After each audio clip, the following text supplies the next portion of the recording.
clearly that moment took a lot longer than I thought it was going to, because literally at that exact moment when I said that, the iPad turns off, and it's because my daughter did not have enough storage for this, but that's, again, another story for another day. So my biggest concern, I believe where I left off, was the fact that I live in this very red state, and ignorance still runs rampant about the smallest things and about every stereotype about African Americans and every misconception. One of the biggest misconceptions, and it, much to my chagrin, is not just in the other communities and cultures, but even in our own African American community, because I had a co-worker tell me, a friend tell me, that I would never lock my hair because I'm too glam, because I like looking too nice. And I thought, so if my hair is locked, then basically you're implying that I'm not gonna look nice. So while I will say that I was concerned about the baby lock stage, how much scalp I'm gonna be working with, how much hair I'm going to be working with, I did not think that, even someone of our own culture, our own hair texture would make that kind of remark. So for me, if someone who actually knows our hair can believe something like that, granted they were Texas born, but still, then what would other people be saying? And while I don't sit and really trouble myself over the many things that other people say, I can only imagine when it does matter in my life, when it does matter in my career, how that's gonna affect me. God, I look horrible this morning. Okay, so yesterday I had on a great deal more makeup than I normally would because I was going somewhere. So this is pretty much it for me. Just some lip gloss and some lashes. That's because I always have them. Anyway, so clearly I went home. I went out last night. My family and I went out to dinner. And so, I'm sorry I'm looking this way, but I'm looking at myself. But my family and I went out to dinner, and I got home and it was too late for me to try to record. So I got up this morning and just went ahead and took the braids that I had in my hair out, and I combed it out, and I'm going to actually go ahead and get started with the locking today. And when I say with the locking, this is going to take a very long time. I'm well aware of the time that I have to dedicate to it. And I know a lot of people are like watching Netflix and stuff while they're installing their locks, but I don't know if I can give it that much attention if I'm doing something else, only because I'm doing a 4-point pattern and I want to be able to give attention to it. But anyway, so that's one of my concerns about what people think. And so day to day, living my best life, it's okay. But we all have careers, and if beliefs and misbeliefs are going to impact my career and my ability to go forward, then that is definitely a concern for me. So those are my two main concerns, is where I live and the fact that, or I guess that's one concern balled up together because of where I live and how it's going to impact my career when I go for a job. Or I'm pretty set in my career, but as far as advancement is concerned, when I go to interview, are people going to be thinking something is wrong? Another coworker of mine who has a interracial relationship forever, and I will say that I believe she's very well versed on our culture, and she makes sure to show her child aspects of our culture that I believe that some African Americans don't even know. She called them worms at one point, not knowing that this is something I was going to do for myself. So even people that are your friends, even people that are close to you, make statements, and they can keep their statements to themselves, and we can all whatever and move on. When it's going to affect me in my career, and people's closed-minded thinking affects me that way, I feel really different about it. So I do have my own fears. I've never actually had to wear my hair in its natural texture all the time, because even when my hair was natural, if I wanted to flat iron it, if I wanted to bun it or something like that, not that I can't do that with the locks, but it is going to be different. Me just sitting here with my hair like this is driving me crazy. First of all, because these little lint balls are not lint balls at all. Look, these are some very, very silver hairs. Can you see that? You can't, right? Because, okay, you can see that. You can see that. And I don't want to dye my hair. I probably will. But I don't feel like I have enough gray for me to be dyeing it. But I've always felt like if you, like the minute you start dyeing your hair, then all of a sudden, you know, a whole lot more comes. So because obviously I haven't really dealt with my own hair in the last 18 months, I've just been like, I cornrow it down, I will put it in crochet braids. I have had individual braids. I've done a lot to it, but I haven't really experienced it, I guess, in a long time. And my last experience wasn't necessarily a positive one, it wasn't a negative one, but it wasn't a positive one. I didn't get all that I should have gotten out of it, probably. So I'm fairly concerned. Not overwhelmingly so, but I'm fairly concerned about that. So those are my two biggest things. How I'm going to react, how I'm going to affect myself and keep myself positive, especially through those more challenging days when it's like, oh, I want some length, blah, blah, blah. And then, of course, how it's going to impact me. I'm getting an award in a few months with work. And when they had the ceremony, you know, the first thing I thought was, wow, how am I going to wear my hair? You know, am I going to wig it? Or will I already have been wigging it and it's no big deal? Or I have to try to put it in a hairstyle so, you know, when I'm photographed, I don't have to worry about, like, oh my God, what's that African American? Because some people really believe that when you wear your natural hair, you're trying to go against society, which is crazy to me. But I have heard and read about a lot that to me seems so silly, but apparently it's a good thing for some people. But moving right along, because I don't want to talk myself out of what I definitely do want to do. So this is it. This is my hair. I picked it out, but what I was saying, that it just tangles up again. I picked it out and it's crazy.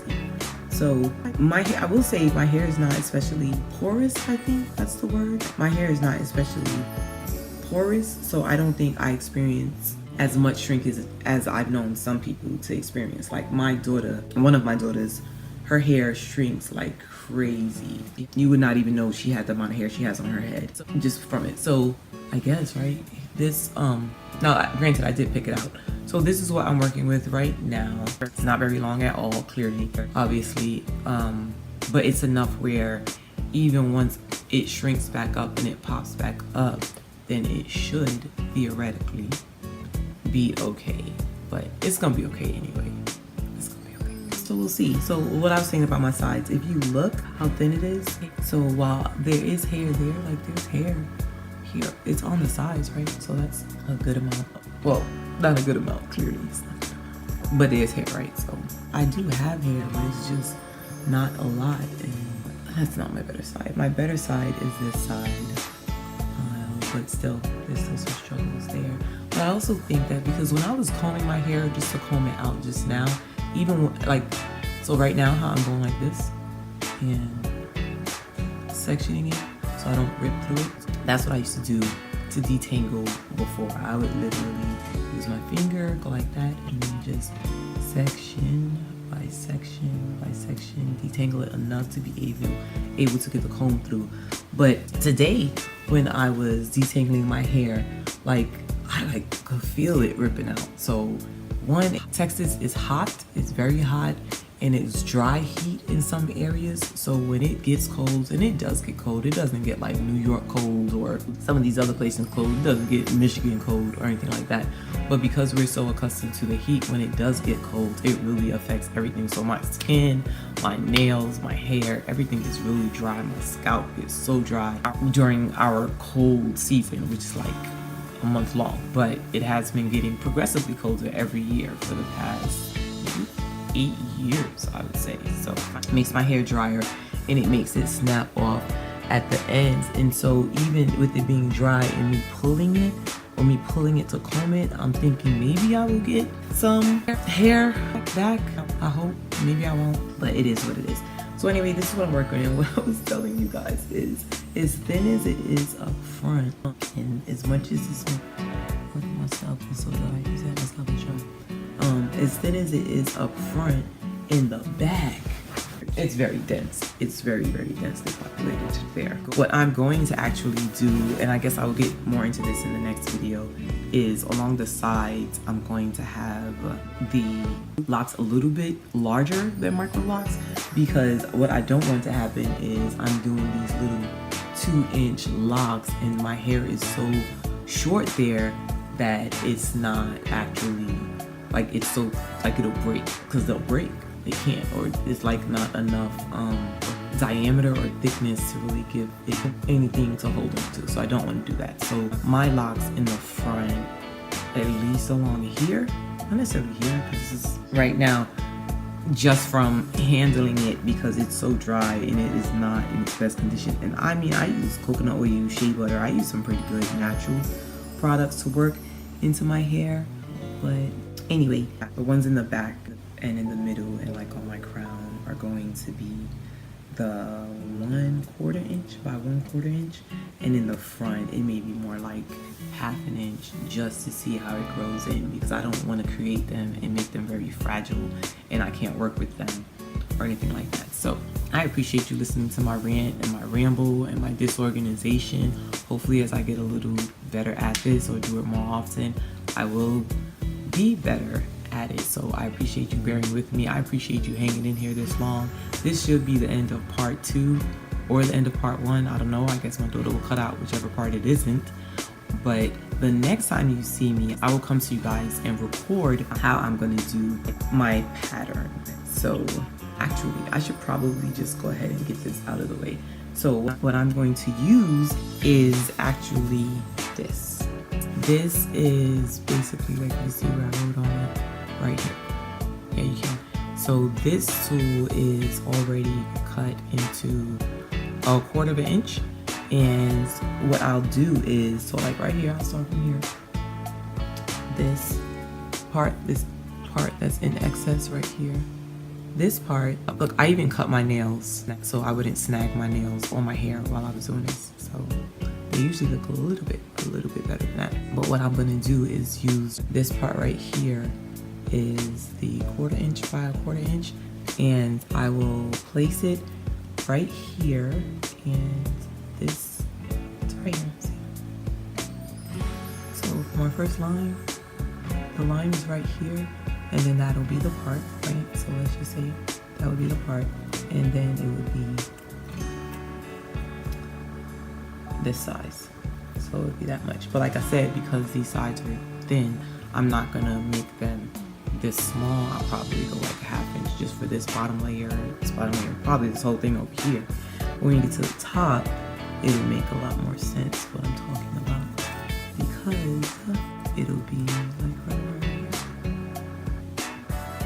And so this would be it would be the size. So I am not doing the front, or I'm not doing any of the perimeter right now. I'm actually going to start in the middle for 2 reasons. One, if I mess up, then at least it's in the back. I'm good with parts. I'm great with parts because I've always braided hair, and I'm really neurotic about my parts, so I know my grid will be okay.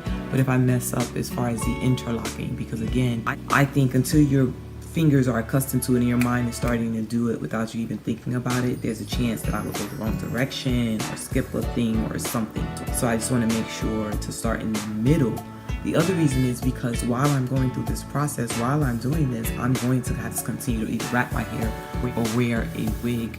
So I don't want anything that's gonna really sit on my hairline and the perimeter of my hair and mess them up before they even started, because of course wigs have combs, and even when I try not to use a comb, I have to use a bobby pin. Wrapping it is not that big a deal. It's something, totally different, but I still have 1 more week of work before we go on break. And once we go on break, then of course I can just wear it like that. But what my goal is, today is Saturday, so my goal is that I will start today. I probably won't start for a couple of hours, to be honest with you, because just taking out these braids and combing my hair out has already put me through enough for the moment. So I probably won't start for a couple of hours, but I will start on at least the parting, braiding down what I'm not going to be doing this week. I'm going to focus literally on this quadrant this week.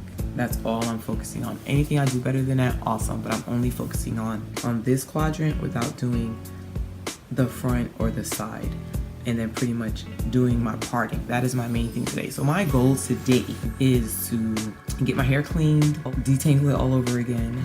I washed it last week, but I don't know how I feel about waiting to wash it. So my goal is to start the parting. My goal is to start the parting process first. So once I come back and see you guys when I return, hopefully it will be today, I will start the parting process, which is a big deal, but it isn't a big deal. But I will talk to you about the tools that I'm using, how I plan to do it, how I plan on parting it, And then for sure tomorrow I will start actually doing some locks, and I'll give you some examples of those later on, because I don't want to give you examples from the middle of my head. One, because I can't see it anyway, and two, just because it's easier to do in the front. So appreciate you working with me.